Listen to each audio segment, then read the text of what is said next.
Buenos días para todos. Mi nombre es Isabel Cristina, junto con mis compañeras Janice Avendaño y Yoreidis Mendoza. Hacemos parte de la licenciatura en Ciencias Sociales. Este trabajo es selectivo uno donde vamos a hablar de la problemática social en América Latina. Buscamos en este espacio dar respuesta a la pregunta: ¿qué saber sobre la segregación en América Latina? Para eso, primero que todo, tenemos que saber qué es segregación. Vamos con Janice. Janice, ¿qué es segregación? Hola, bueno compañeras, leyendo un poquito, pude verificar que segregación viene del latín segregationis para referirse a los individuos que se separan de un rebaño. Entonces, podemos decir que segregar es separar, discriminar, excluir, apartar o marginar a una persona o grupo de personas por motivos raciales, sociales, políticos o culturales. Muy bien, muchas gracias, Yaniris. Vamos ahora a, a empezar a dar respuesta a esta pregunta. Yoreidis, vamos con qué aspectos tienes tú acerca de la segregación en América Latina, Yoreidis. Bueno, también le podemos agregar que es un fenómeno complejo que se manifiesta en diferentes ámbitos. Hay algunos aspectos que son desigualdad económica, acceso a educación, racismo y exclusión étnica. Muchas gracias, Yoreidis. Vamos ahora con qué aspectos encontraste de la segregación en América Latina, Yoreidis. Encontramos la exclusión étnica. Eh, muchos son, ¿cómo te digo? Sí, los incluyen por sus razas.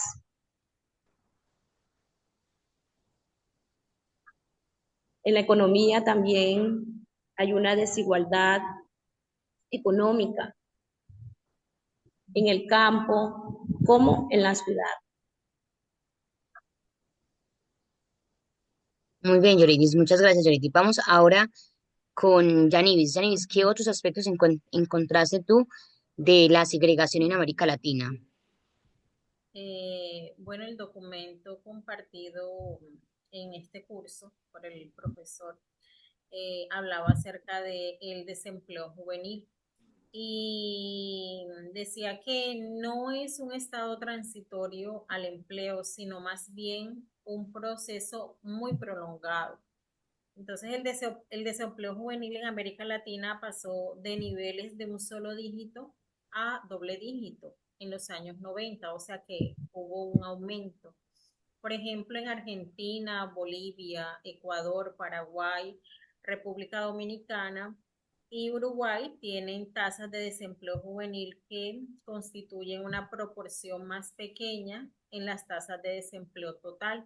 En cambio, en los países restantes, como Brasil, Colombia, Costa Rica, El Salvador, Honduras, México y Venezuela, hayan un creciente impacto neto del desempleo juvenil en sus economías. Este hecho es motivo de preocupación tanto para las autoridades públicas como para la sociedad en general. Bueno, muchas gracias, Yanivis. Vamos a retomar un poco de lo que nos decía Llorens, de la segregación que encontramos. Entonces vamos a hablar de toda segregación. Llevamos a América Latina a estar en un estado de pobreza, sí, en diferentes niveles, dependiendo obviamente del país. Entonces, la pobreza es catalogada como la incapacidad de cubrir la canasta familiar. ¿Esto quién lo determina? La PNUD, ¿sí? Y el IPH. Entonces, digamos, en esos aspectos en relación con la sociedad, encontramos una gran desigualdad económica. Vamos a hablar de uno de los rasgos más notorios, que es la desigualdad social en la población. ¿Por qué? Porque encontramos que a finales de los años 90, sí, iniciando desde los años 50, el aumento de la pobreza ha sido normalmente en los lugares urbanos. ¿Por qué? Porque son los que son olvidados por los estados, ya que el estado los olvida, entonces todo da para que crezcan y avancen muchos grupos ilegales. ¿Listo? vamos a mirar que esto lleva a un crecimiento poblacional. ¿Por qué? Porque por la falta de educación, por la falta de formación en los jóvenes, pues la cantidad de hijos sigue aumentando en un promedio de un 2 a 9 hijos por familia. ¿Listo?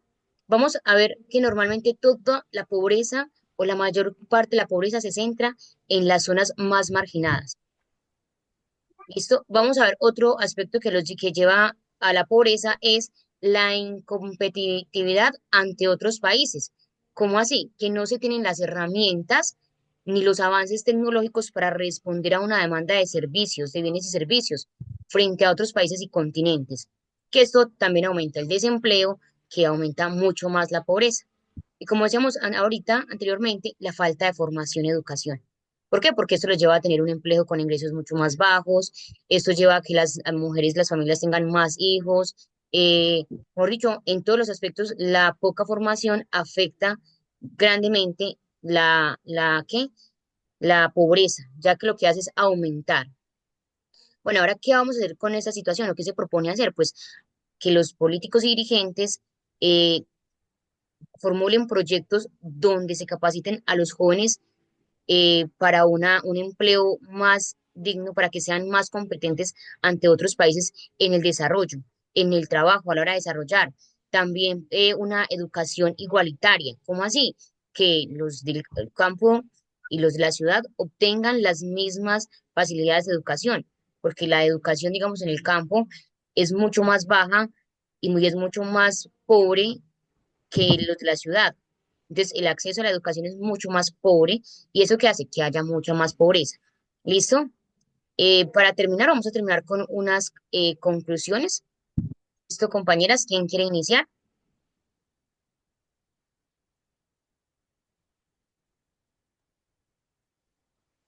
Eh,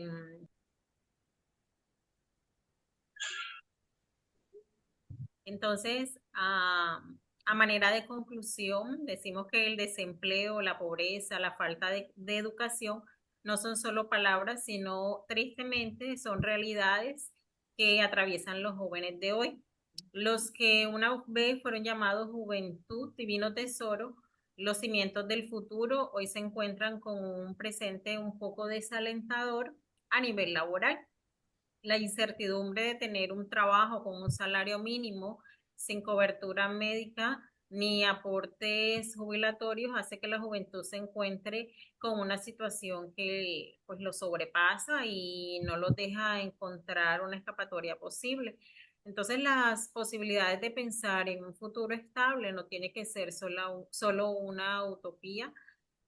Es necesario que los jóvenes crean en el país que los vio nacer, que el Estado sea capaz de asegurarles un bienestar económico y social, lejos de la pobreza, el hambre, la no educación y el desempleo. Otra conclusión sería la segregación en América Latina. Es un fenómeno multifacético que refleja profundas desigualdades sociales, económicas y culturales. Bueno, muchísimas gracias. Este es nuestro aporte el día de hoy. Esperamos que, digamos, tengamos en cuenta la importancia que tienen nuestros dirigentes políticos a la hora del desarrollo de nuestro continente, de América Latina, a la hora del desarrollo de nuestros países, ya que todas sus decisiones afectan directamente a la población. Listo, muchísimas gracias, que estén muy bien, bendecida tarde.